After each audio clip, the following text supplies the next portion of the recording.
Honorable Minister for Revenue, Government of Orissa,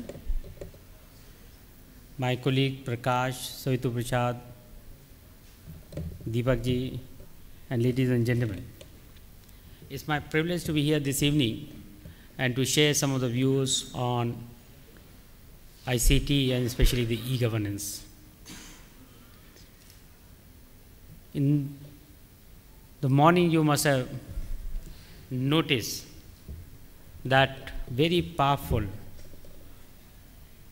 political parties got replaced by another set of political parties as the new government in the state governments.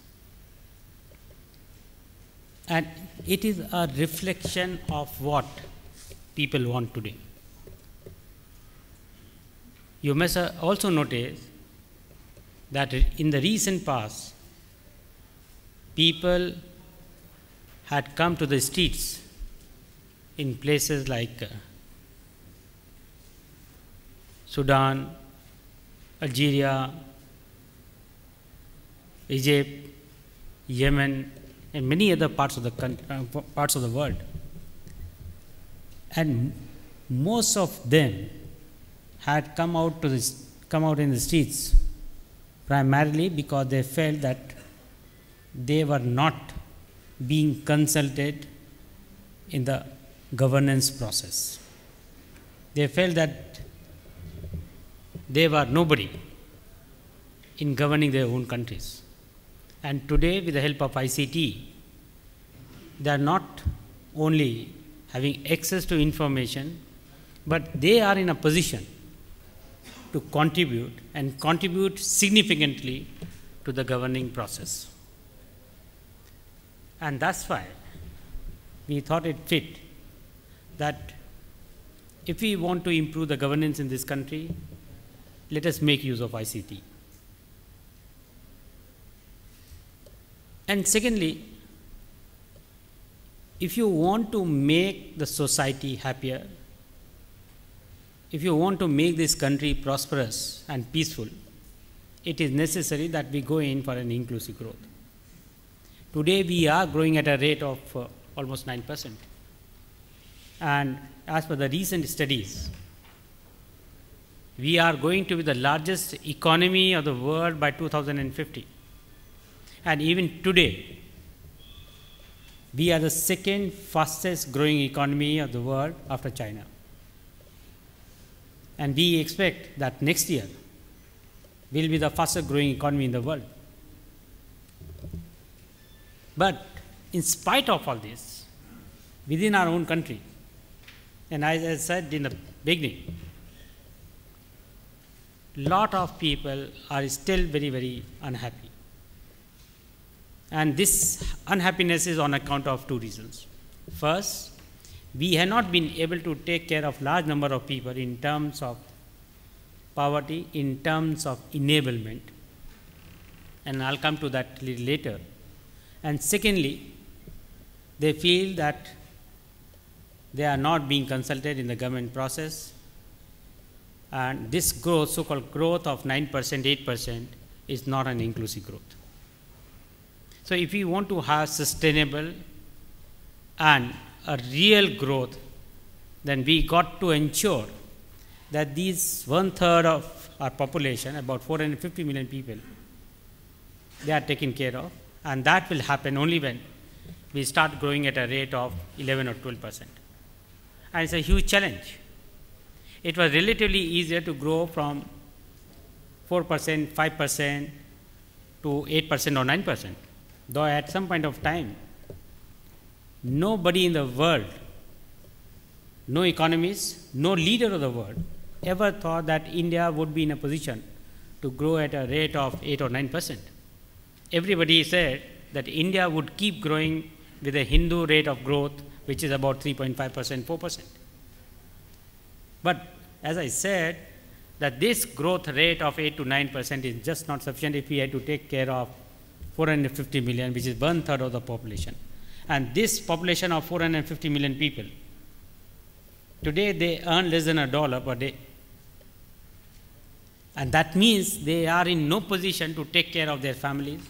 they are in no position to take care of themselves also. So that is one part. And secondly, as I said, that even today almost 60 to 65% people, and especially those who live in rural areas, they are not a part of this success story. And if we are not going to go in for an inclusive growth, it's not going to be sustainable. Those who belong to scheduled caste, scheduled tribe, backwards, minorities, women, we got to go out of our way to hold their hand and to bring them in the mainstream of development. And today that is possible because of the ICT. It's not that we didn't try earlier. We tried our level best. All our political leaders, bureaucrats, engineers, doctors, professionals, and even the commoner, everybody tried his or her level best, but it was not possible because it was just not possible to take teachers, to take doctors, and to create these facilities in each and every village of the country. As you must be knowing, even today 65% of the rural households do not have any bank account. And since they do not have any bank account, they do not have any credit history, and that's why it is impossible to take them out of the poverty cycle because you cannot give them access to institutional finance. But all these things are possible. That means we can get them good quality education. We can get them good quality, cost-efficient health services. We can get them good quality skill upgradation opportunities. We can give them access to institutional finance with the help of ICT, and that is happening today. And I am very happy to share with all of you that today there is a hope. In spite of all this corruption, in spite of all this little bit of deficit in the governance, and there is a tremendous hope and confidence that we will make it, come what may. The only thing which we have to undertake is that we got to make use of technology, and especially this ICT, which is an extremely powerful tool. But when we apply technology, when we adopt technology, when we use technology in empowering people, we have to be very cautious. Technology is not the end objective. Technology is only a mean, and that to a very small, maybe 10% of the total effort involved in achieving those objectives. But without technology, we will not be able to achieve these objectives, and with technology alone, we cannot achieve these objectives. So my request to each one of you would be, let's have faith in ourselves, let's have faith in technology, because many times we feel that these technologies are nothing but the latest fads. And then in many fora, you must have heard that out of every 100 e-governance solution, only 5 to 10 e-governance solutions ultimately fructify in delivering services to public. In spite of this high rate of failure, it's only ICT and the technology which can bring in paradigm shift, the way we deliver services, the way we transact business. And this will happen for the better of the country, and this will happen for bringing prosperity and peace in this country and in this society. Today, we have taken a lot of initiatives within DIT, and I would like to mention some of these initiatives. One initiative, as you must have read in newspapers and you must be knowing, that we are creating e-infrastructure, that means SWAN, state-wide data networks, data centers, front end, that means common service centers. That is one part. Secondly, we are trying to deliver a lot of services under mission mode projects. That's another part, and we really cover a lot of distance. But I'm not talking about these two things. I'm going to talk about the new initiative which the government of India has undertaken. And the one initiative is that we are trying to create a new piece of legislation which is called Electronic Service Delivery Act. What we are trying to do, that we will make it mandatory for all government departments and the ministries to transact business and to deliver services, necessarily in electronic mode also. Today it is up to their sweet will whether to deliver a particular service in electronic mode or not. And why do we want to deliver these services in electronic mode? Because the moment you go in for the electronic delivery of a service, the human interface is eliminated, and the moment you eliminate human interface, the chances, the opportunity for making corruption, for harassment, that goes down. So this is one, and I am very happy to inform you that electronic service delivery, the proposed Electronic Service Delivery Act, it is available on our website. We had taken the approval of the competent authority for interministerial consultation, and now, and I think that I must have received responses at least from 20 departments, 20 to 25 departments, and each and every department has supported this idea. So hopefully by end of this year, we will have this piece of legislation in existence, and once that is done, all departments in the Government of India would be under obligation to deliver services in electronic mode. This is the first part. Second, we are trying to create a framework for use of social media. Today, everybody is talking about Twitter, Facebook, and other channels of social media. But in government, we are not making use of this social media. And as I said in the beginning, if we really want to have a meaningful dialogue with citizens, it is necessary that we must consult them before we start or before we take up any new project or program. Today what happens?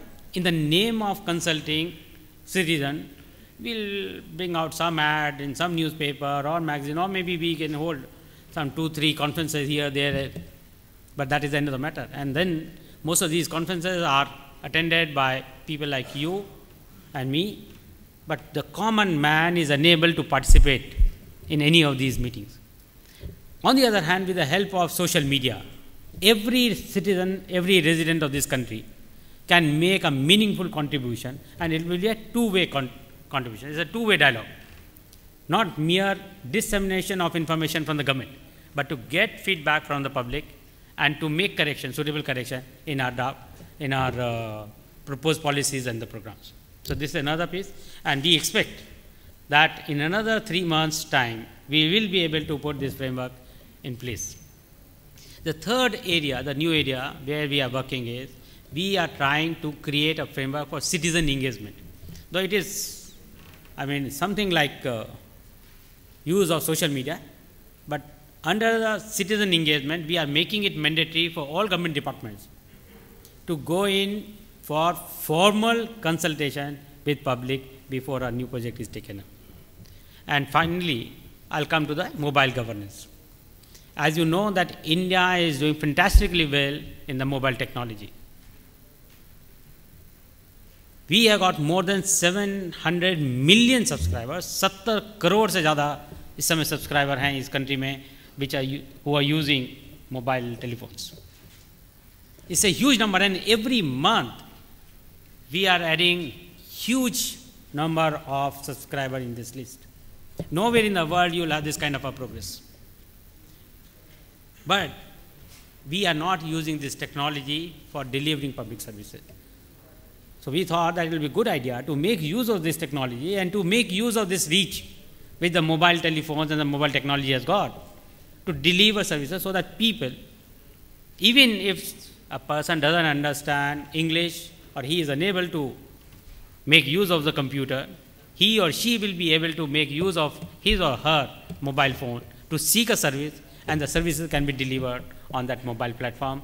We are creating that mobile platform so that irrespective of the type of device and irrespective of the telecom service provider, a citizen would be in a position to seek the services, and the services would be delivered through this platform. So these are some of the new initiatives which we have taken, and I am sure that with your collaboration, with your cooperation, and if we work together, rather than working in earlier mode of like we are at the giving end and you are at the receiving end, if we put our best foot forward, and that too jointly, I am sure we will be able to create a better society which will be much more happy and peaceful. I take this opportunity to thank my friend Deepak ji and his entire team for having organized this conference and workshop. And I'm sure that certainly we will be wiser after attending this conference. I wish you all the very best. Thank you very much.